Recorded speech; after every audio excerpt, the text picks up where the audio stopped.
Блин, я же вам сказал, что я встречаю, она сейчас выйдет. Можно я, пожалуйста, встречу?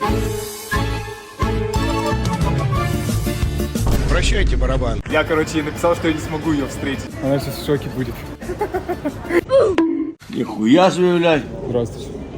А что вы снимаете? Нас, походу, сейчас заберут. Да это я!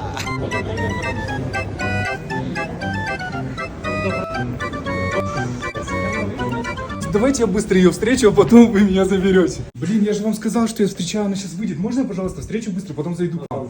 Ну вы весь пранк ломаете, пожалуйста. Короче, меня отпустили, я вернулся обратно. Да ты что, охуел, блядь, сука?